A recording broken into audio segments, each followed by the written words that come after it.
वाणी है भक्ति की 447। दर्शन ने क्या दिया, भाव दिया, दुख लिया।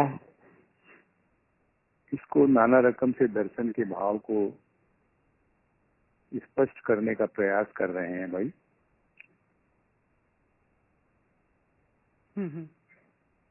एक विद्यार्थी है जो शिक्षक क्लास के अंदर में आम की तस्वीर बनाता है, तो जब तस्वीर बनती है तो आम के आकार का दर्शन हुआ। नमस्कार जी, आनंद जी। तो जब प्रथम उसने आकार बनाया आम का, तो वो आम के आकार का दर्शन है। अब उस तस्वीर के अंदर में शिक्षक ने रंग भरा, पीला रंग लगाया, पके हुए आम। अब वो आकार के साथ उसके आकार के रंग का दर्शन है। ये अभी हो रहा है कागज कलम में, क्लासरूम के अंदर में। इसके आगे शिक्षक विद्यार्थी को पेड़ पे लगे हुए आम को दिखलाता है, और अब बच्चे जो एक तस्वीर उनकी स्मृति में बनी थी, उस तस्वीर के साथ में इस पेड़ पे लगे हुए आम को तुलना कर रहे हैं। ये दर्शन आम का जो पेड़ पे लगा हुआ है, ये एक और दर्शन के मार्ग के एक सोपान है। और उसके बाद उस आम को तोड़ कर खाना, उस दर्शन का स्वाद चखना है।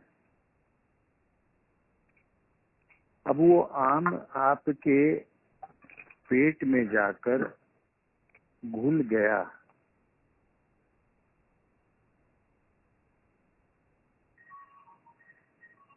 तो मनुष्य आज के दिन, पहले तो ये देखें कि मनुष्य की आज की अवस्था क्या है।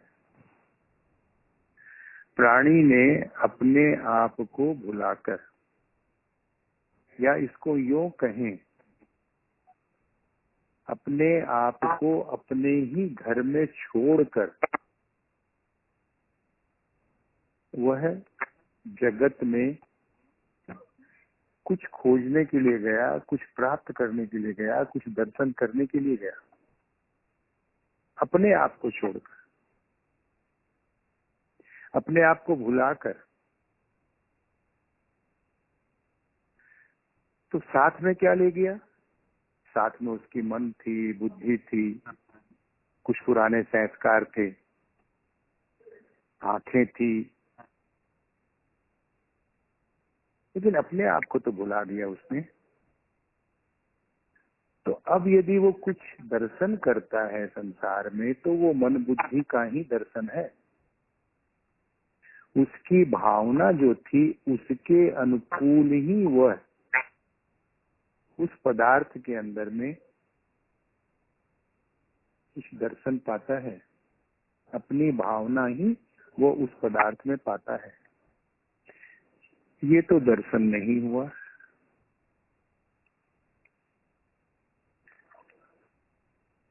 दर्शन जब माँ के गर्भ में बालक रहता है, तो माँ को ये आभास है कि बालक मेरे गर्भ में पल रहा है, उसका पालन पोषण हो रहा है। अनुभव है उसे, वह उसे अपने अनुभव से, अपने संग से उसे सींचती है। बालक को ये ज्ञान नहीं उस समय कि मैं कहाँ हूँ, लेकिन माँ को ज्ञान है कि मेरे गर्भ में बालक है। माँ भी अपने अंश का दर्शन कब करती है? जब वह साकार हुआ। और बालक भी अपने माँ का दर्शन कब करता है? जब उसकी आंखें खुली। वह खुली आंखों से अब माँ के रूप का दर्शन कर रहा है और प्यार का जो स्पर्श मिल रहा है बालक को माँ की गोद में, वह प्यार भी माँ के प्यार का दर्शन कर रहा है, क्योंकि बालक प्यार को लेके जन्मा है। बालक एक माँ के साथ बिताए हुए क्षण की याद को लेके जन्मा है और उसके जीवन का संचार तो ये प्यार के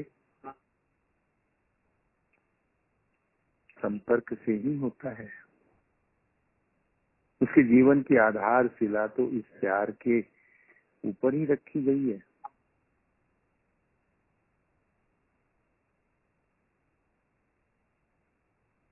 जिसने विश्व रचा वही अपने विश्व का दर्शन कर रहा है। जो क्रिएटर है वही अपने क्रिएशन का दर्शन कर रहा है। जो माँ है वही अपने पुत्र का दर्शन कर रही है।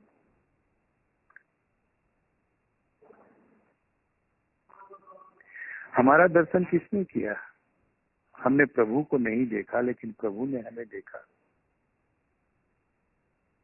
हम प्रभु का दर्शन नहीं कर पा रहे हैं, लेकिन प्रभु की दृष्टि हमारे ऊपर है। वो हमारी माँ है। उसके प्यार की निगरानी में हम हैं। हमने उनकी शरण पाई है, शरण में सुकून पाया है। और जो हमारे मन में जो प्रथम निरर्थक भावना थी, वो भावना पहले कम होती है, हटती है और उसके बदले शांति और प्रेम की भावना पनपती है। आंखें रूप को देखेंगी, दिल दिल का दर्शन करेगा और जो स्वरूप है वह स्वरूप का दर्शन करेगा। जो निराकार है वो निराकार का दर्शन करेगा। इस आकार से निराकार तक की कड़ियां, हर कड़ियों का महत्व है। भजन हम भाषा के साथ करते हैं तो उसका भी महत्व है। भजन हम मौन भाषा के साथ करते हैं, प्रेम के साथ करते हैं तो उसका भी और अधिक महत्व है। और जब हमारे हृदय में प्रेम जागृत हो गया तो वो प्रेम ही जब स्वतः अपने आप भजन करने लगता है तो उसकी गति और भी प्रेममय हो जाती है, रसमय हो जाती है और भजन और भी सरल हो जाता है और भजन और भी फैल जाता है।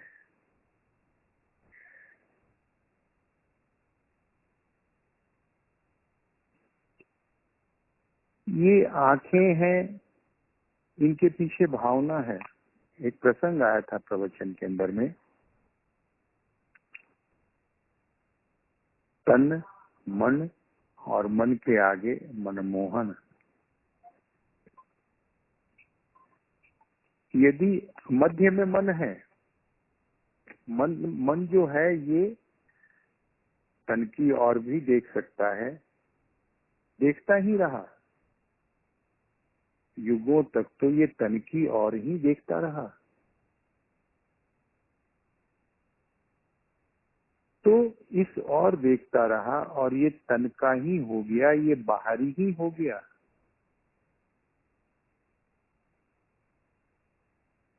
लेकिन जब दृष्टि मोहन की ओर पड़ी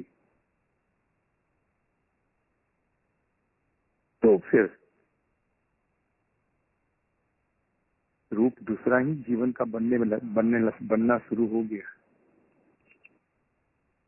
मोहन ने क्या किया? मोहन ने प्रथम हमारे मन में जो मोह के बंधन थे,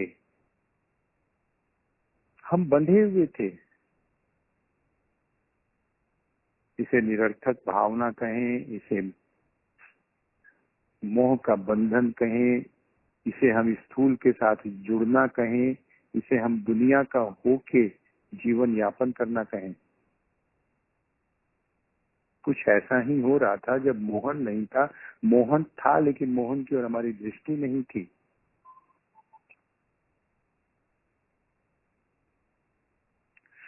इस मोहन की दृष्टि पड़ी कब? जब हम प्रभु की शरण में गए। बड़े सौभाग्य का दिन था वो, जब हमने इस दृष्टि से प्रभु की मूरत देखी।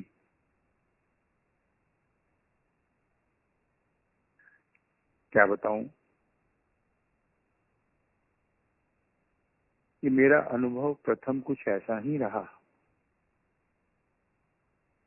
प्रथम जब मैं सत्संग में गया तो मुझे यही भान हुआ कि वो तो मुझे ही देख रहा है, उसकी आंखें कुछ कह रही है, उसकी आंखें कुछ निमंत्रण दे रही है, उसकी आंखें एक प्रकाश पुंज के रूप में है। उनकी आंखों का ही आकर्षण मिला मुझे।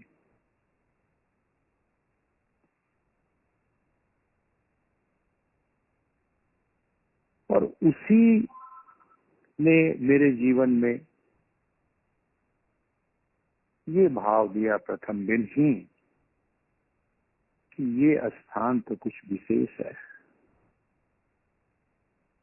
इस स्थान का मालिक कोई विशेष है,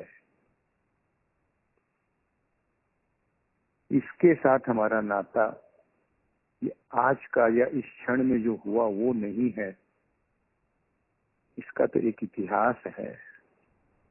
इसने मुझे बुलाया। हम अपने आप से परे होकर प्रथम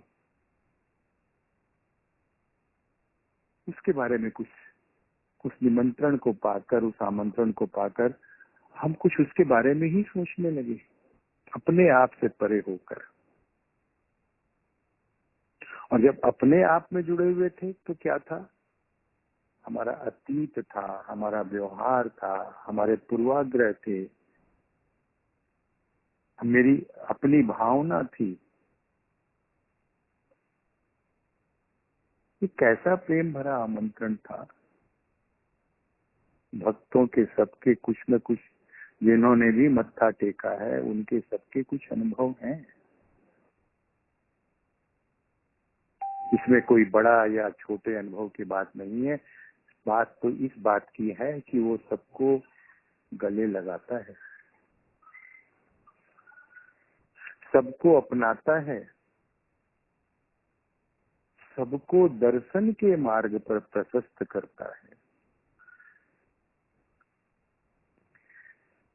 दर्शन को यदि हम मिलन के रूप में लेते हैं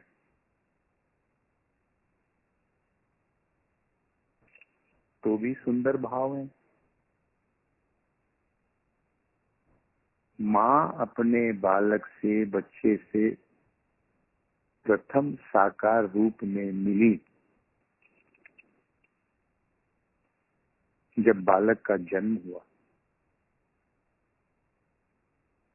और कहते हैं गुरुदेव प्रवचन में कि बालक 60 वर्ष का भी हो जाए लेकिन माँ के लिए तो वो प्रथम दिन याद है। उस दिन क्या हुआ था? उस दिन माँ के हृदय में वात्सल्य की धारा बह निकली थी और बालक को सींच रही थी। माँ को वो अमर दिन याद है, वात्सल्य की धारा। उस वात्सल्य की धारा में माँ ने भी स्नान किया था, माँ ने भी आनंद उत्सव मनाया था, और बालक ने भी उस धारा को स्पर्श करके अपने जीवन की भूमि बनाई थी, जीवन की नींव डाली थी।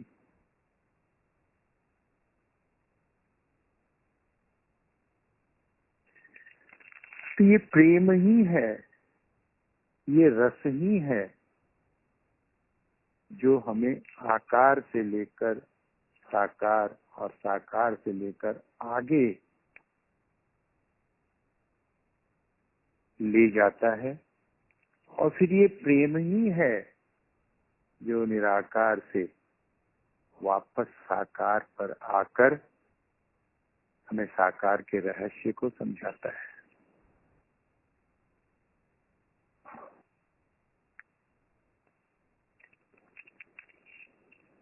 अब मिलन के भाव से यदि आप दर्शन लेते हैं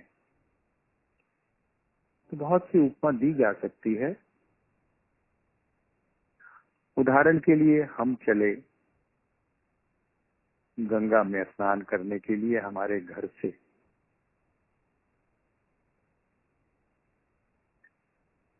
गंगा का भाव मन में आ रहा है कि आज गंगा की ऐसी सुंदर लहरें हैं, ये घाट है, ये शीतलता है, मुझे आज स्नान करना है। इस यात्रा में अब हमारी भावना जो है वो गंगा के साथ जुड़ रही है। जितना भी हमने गंगा के बारे में अभी तक जाना है वो सारी जो अभी कहीं पड़ी हुई थी पीछे, अब गंगा दर्शन के लिए, गंगा स्नान के लिए हम शुरू किए यात्रा, तो वो उभर कर आने लगी। गंगा के जल को हवा स्पर्श करके शीतलता भी हमारे पास पहुंचाने लगी।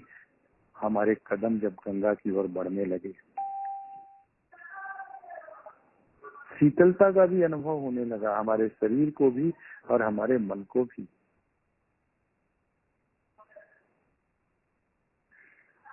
अब इस गंगा के अंदर में यदि मिलन के भाव को हम दर्शन लेते हैं तो गंगा में जब एक नदी नाला जाकर मिलता है, बहता हुआ नदी, एक बहता हुआ शहर का नाला गंगा में आके गिर गया, उसका जल मटमैला है, वह मिलकर गंगा के जल के साथ में बहता है, वो साथ साथ बह रहा है। कुछ दूर तक देखने वाले को पता लग जाता है कि ये नाले का जल है और ये गंगा जल है, लेकिन दोनों साथ साथ बह रहे हैं।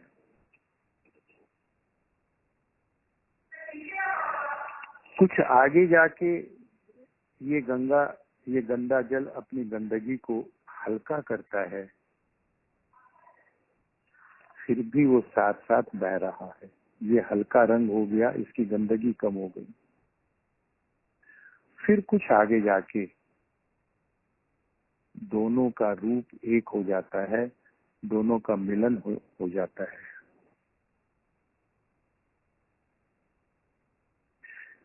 ये मिलन हुआ, उसका क्या भाव है? हम भी तो कितना निरर्थक लेके इस दुनिया में थे।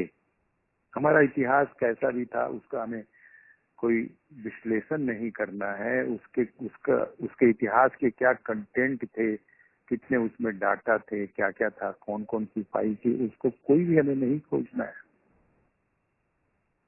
हमें तो ये है कि आज सार्थक मिला है, और इस सार्थक से हम यथार्थ पर पहुंचेंगे। निरर्थक की सोच हम छोड़ देते हैं। लेकिन जब ये मन हमारा तनकी और ही देख रहा था, जब मोहन जीवन में नहीं था, तब हम निरर्थक को नहीं छोड़ सकते थे। अभी कहा ना बहन ने कि एक अच्छी चीज मिल गई तो जो पुरानी चीज थी उसका त्याग स्वतः ही हो गया। लेकिन अच्छी चीज मिली तब ना, अच्छी चीज हमें कब मिली? प्रभु की शरणागति में। सार्थक का पता कब लगा? प्रभु के निमंत्रण में। हमारी सोच के परे भी कोई दुनिया है। हमारे सुख दुख की जो भावना की जो बनी हुई थी उसके परे भी कुछ और है। मन की अनुकूलता का नाम सुख हो गया, मन की प्रतिकूलता का नाम दुख हो गया। मन ही बंधन का कारण बन गया और मन ही मोक्ष का कारण बन गया। कब? जब मोहन नहीं था तो ये बंधन था। मोहन जब नहीं था तो अनुकूलता प्रतिकूलता में सुख और दुख के झूले थे। और जब मोहन आया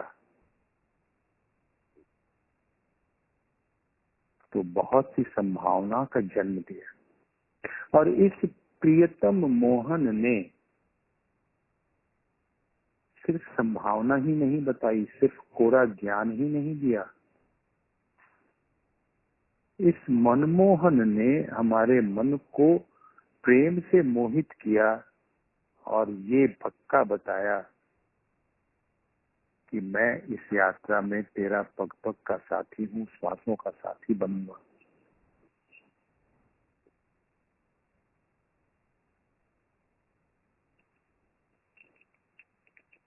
और ये अनुभव की यात्रा है, ये उस दर्शन की यात्रा है, ये उस मिलन की यात्रा है।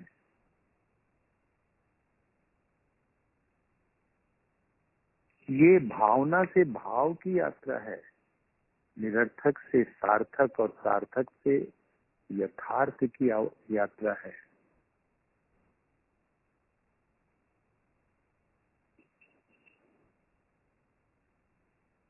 तो मिलन क्या, आंखें हाथ जोड़ना भी दो हाथों का मिलाना है। गुरुदेव ने कहा है प्रवचन के अंदर में, बहुत जगह गुरुदेव के प्रवचन में इस तरह बिखरे हुए मोती बरसते हैं, बिखरे हुए मोती पड़े हैं। कहा गुरुदेव ने प्रवचन में, तुम भगवान के भोग लगाते हो घर में, कोई वस्तु का, कोई पकवान का, तो वस्तु है, वस्तु वहीं पड़ी रहती है। लेकिन यदि तुम उस भोग के साथ कुछ तुम्हारे पास में तत्व है, श्रद्धा है, प्रभु का प्रेम है, इन तत्वों के साथ में भोजन भगवान को भोग लगाओ, तो देखो तुम्हारे दिल को कैसा सुकून मिलता है। वस्तु तो वस्तु वही पड़ी रहेगी, लेकिन सुकून मिल गया तुमको जब तुमने श्रद्धा के साथ भोग लगाया। सुकून मिल गया तुमको जब तुमने प्रेम के साथ में एक भजन किया। सुकून मिल गया तुमको जब तुमने उस प्रभु की आंखों में कुछ निहारा और कुछ पाया।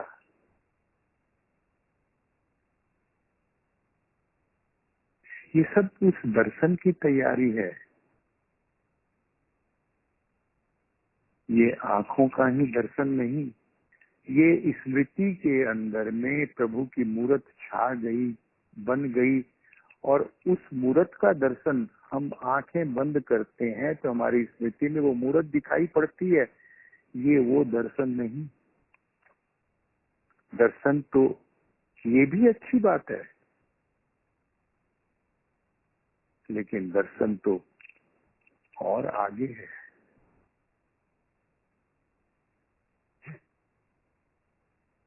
हम प्यार को जैसे जैसे इस यात्रा में प्रीतम के साथ चलते हैं, हमारे प्यार का रूप बदलता है, प्यार के नए नए अनुभव मिलते हैं।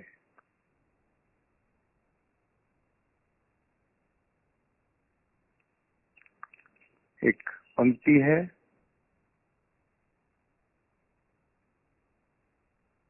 लफ्जों का टोटा है, लफ्जों का टोटा है, अब तो बातें इन अश्कों से होती है। अखियां में धर आई प्रभु के चौखट पर, अखियां में धर आई प्रभु के चौखट पर, अब वही थमी हुई है।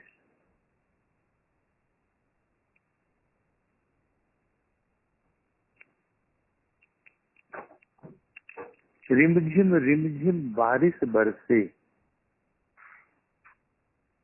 माही घर आजा, हर बूंद की सिफारिश है।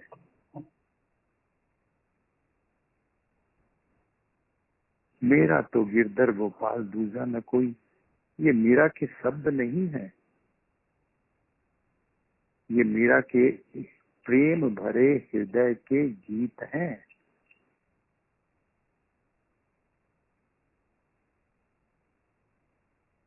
हम प्रियतम का दर्शन कर रहे हैं, बिना प्रेम के क्या हम कर पाएंगे?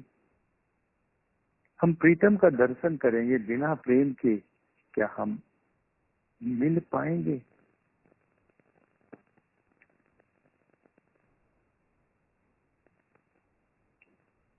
तो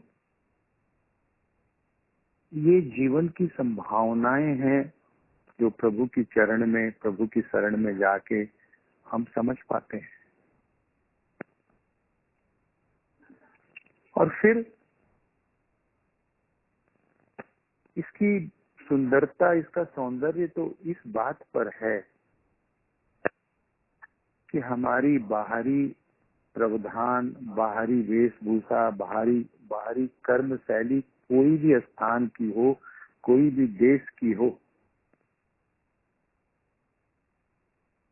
भक्ति का पौधा तो हृदय के आंगन पर प्रभु इस बीज को बोता है, प्रभु ही इस बीज को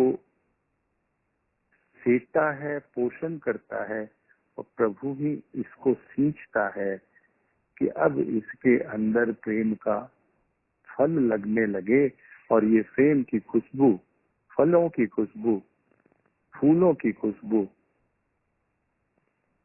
हृदय में व्यक्ति को मिलती है।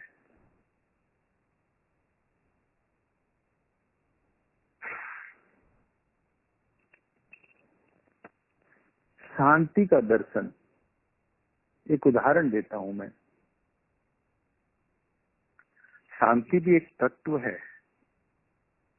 शांति का दर्शन एक उदाहरण से हम समझने का प्रयास करते हैं।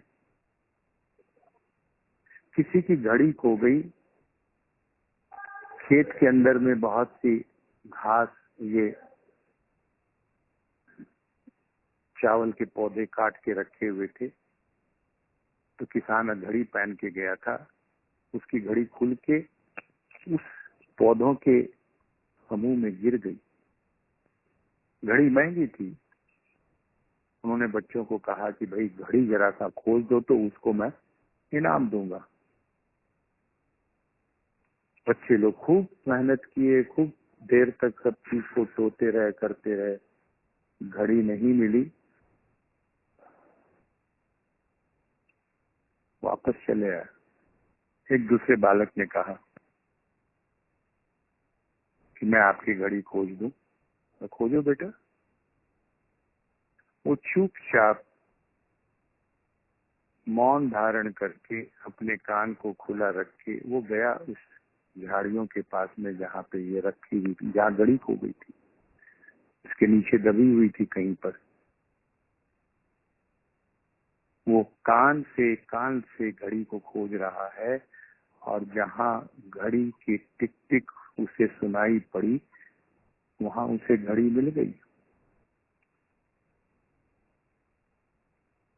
ये क्या है? पहले बालक खोज रहे थे घड़ी को, घड़ी नहीं मिली, घड़ी का दर्शन नहीं हुआ, लेकिन शांत हृदय के अंदर में घड़ी ने अपना दर्शन, अपना पता स्वयं बता दिया। दर्शन तो वो है जब वो ठाकुर स्वयं अपना परिचय देता है।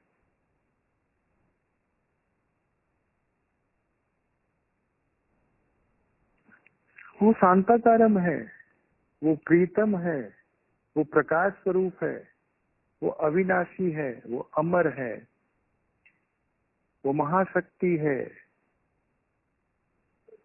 बहुत बड़ा टेक्नोक्रेट है, बहुत बड़ा मैनेजर है, सब कुछ है उसके पास, बहुत बड़ा वैज्ञानिक है, ज्ञानी है। सभी चीज तो उससे ही निकली है,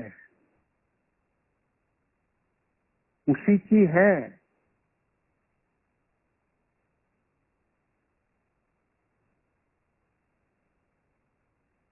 इस यात्रा में, दर्शन की यात्रा में, भावना भाव में बदलती है।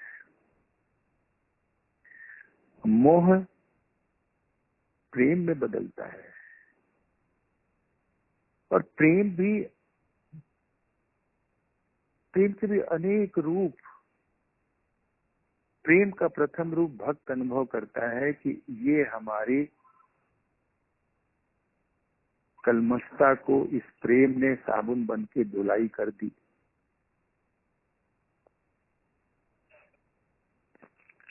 इस प्रेम ने मेरे सूखी हृदय की भूमि पर रस बना दिया।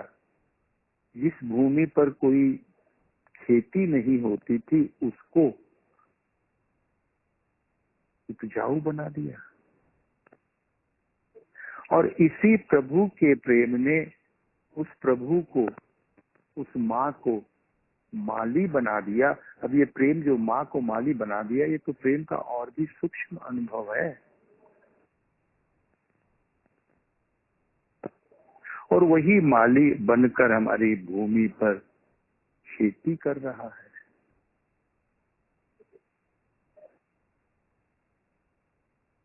और कैसी रखवाली कर रहा है, कैसे वो बाढ़ लगा रहा है, कैसे वो सींच रहा है, कैसे वो खींच रहा है। अनुभव होते हैं भक्त को, प्राणी को।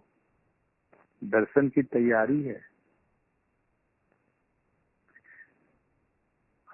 प्यार की बात जब आती है ना, एक बहुत सुंदर पंक्ति आई है संतमणि में। प्यार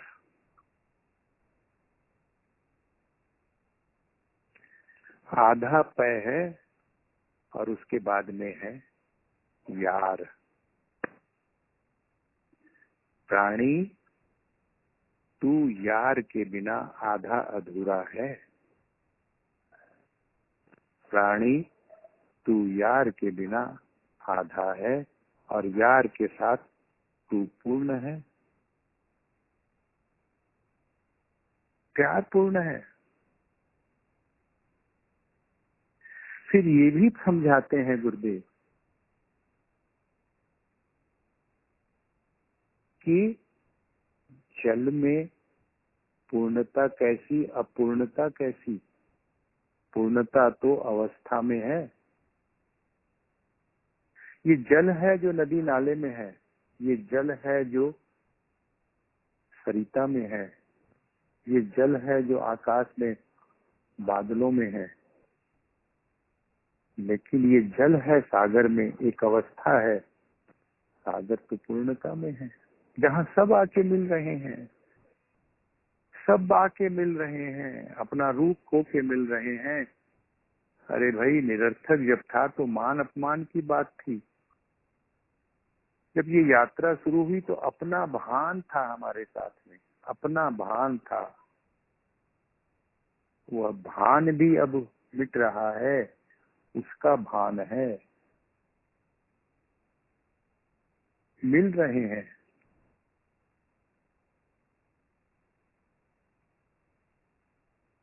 तेरे दर्शन ने क्या दिया? गुरुदेव कहते हैं प्रथम भाव दिया। प्रथम ये नहीं कहते हैं कि दुख मिटा दिया। अरे भाई, दुख मिटना तो साधारण सी बात थी, भाव जब मिल गया ये तो असाधारण बात थी, ये तो तेरी कृपा का फल है। तूने कृपा की, तूने भाव दिया, और इस भाव जब मिला तो दुख तो मिट ही जाएगा। प्रकाश मिल गया, प्रेम मिल गया, तो मोह कैसा?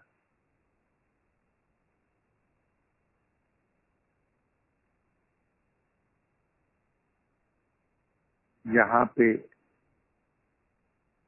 अवस्था बनती है, वहां पर व्यवस्था भी स्वतः बनती है।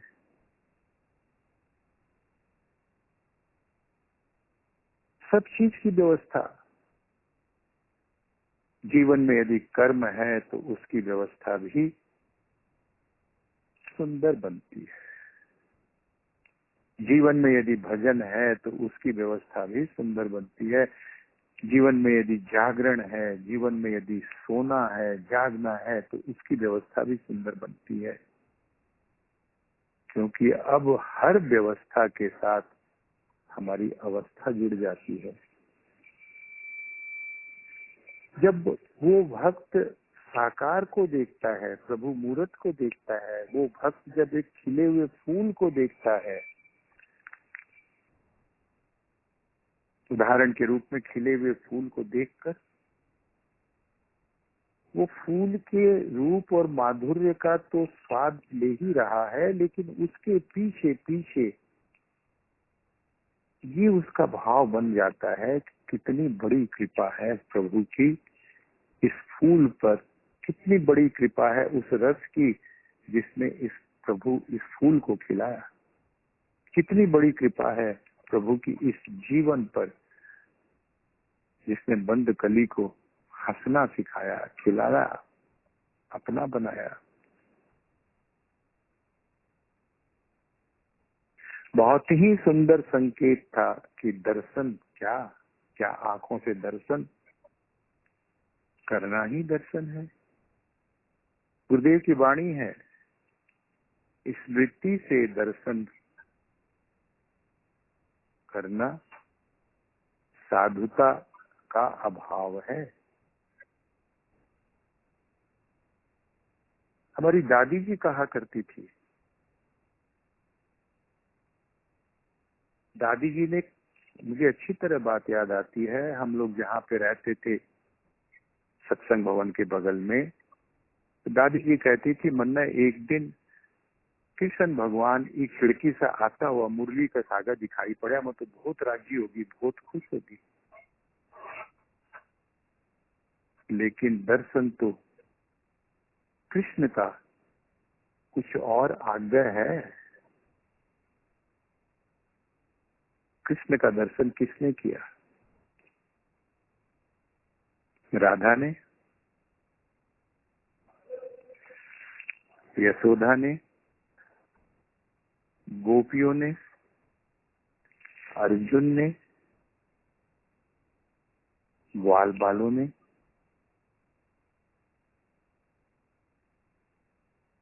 कृष्ण का मिलन किसके साथ हुआ? मीरा का, राधा का।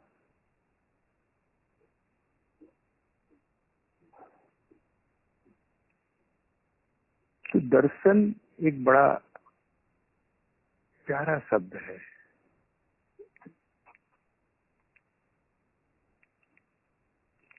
जिस व्यक्ति के साथ में हमारी भावना है, आत्मीयता है, उसका जब ये आंखें जब उसको देखती है तो उसके साथ में, उस आदमी को देखने के साथ में सारी की सारी हमारी भावना, हमारी आत्मीयता जो अभी तक नीचे थी, वो उसको आंखें देखी तो उसके साथ में वो उभर कर आ जाती है। हमारी आत्मीयता, हमारे बिताए हुए, उस आदमी के साथ बिताए हुए सारे के सारे स्मरण संस्मरण उभर के आ जाते हैं। और ये आंखें उसके रूप को देख रही हैं, स्मरण जो थे वह उसके हृदय को देख रहे हैं।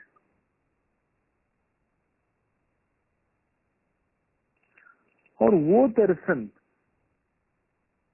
दर्शन जो हमारे ही अंतःकरण में है, आज गुप्त है, सुप्त है, लेकिन है हमारे साथ।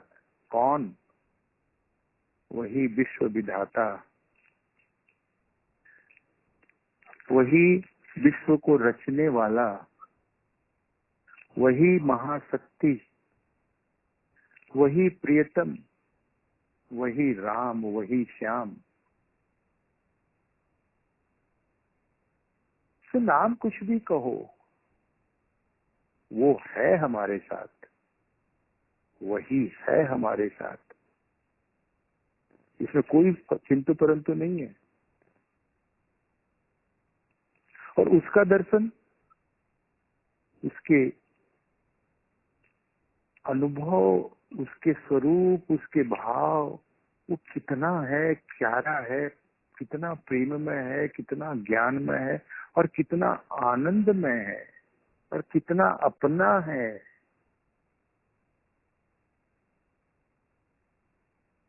वो भाव करता है।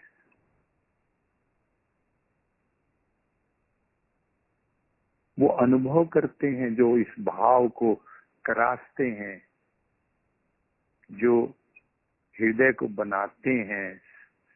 क्या कहें, खींचते भी हैं जब हम चलते हैं, सींचते भी हैं उस भूमि को। क्या नहीं करता वो।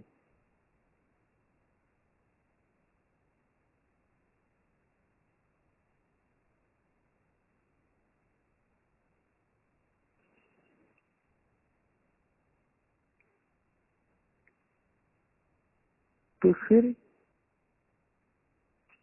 बड़ा ही सुंदर संकेत था नवल जी का। और उसके बाद में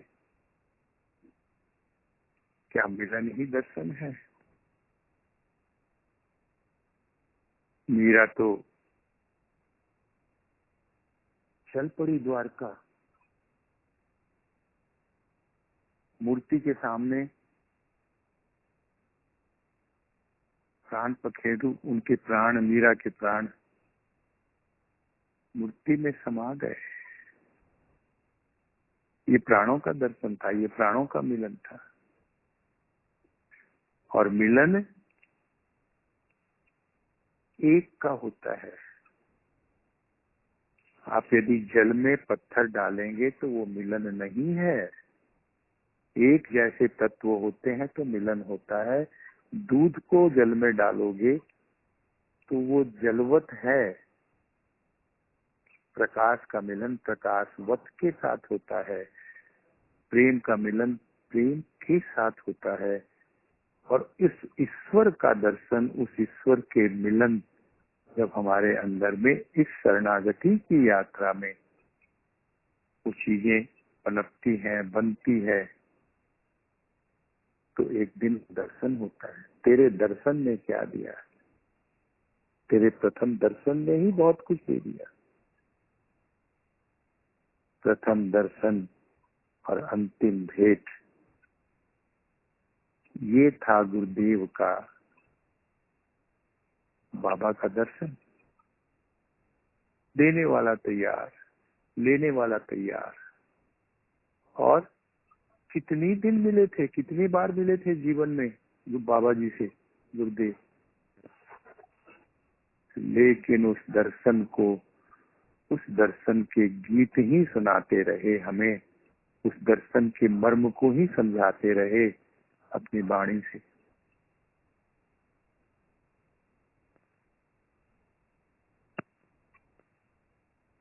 तो इसमें कोई हतोत्साह होने की बात नहीं है कि दर्शन बहुत ऊंचा है या दर्शन बहुत कठिन है या जीवन बहुत कठिन है, इसमें कर्म है, इसमें मर्म है, इसमें गृहस्थ है, इसमें क्या, सब कुछ कठिन है और कठिन ही रहेगा यदि हम प्रभु को साथ में लेके चलेंगे तो सब कुछ सरल है, सब कुछ सरस है। यदि उसको हम साथ में लेके चलेंगे तो हमें कोई हड़बड़ी नहीं है, हमें कोई हड़बड़ी नहीं है। हमें तो सहजता चाहिए, सरसता चाहिए, उसका खिंचाव चाहिए, उसका सिंचन चाहिए। वो मिल रहा है, मिल रहा है, मिलेगा, सबको मिलेगा। वो इसीलिए तो आया है धराधाम पर। वो समझे ना।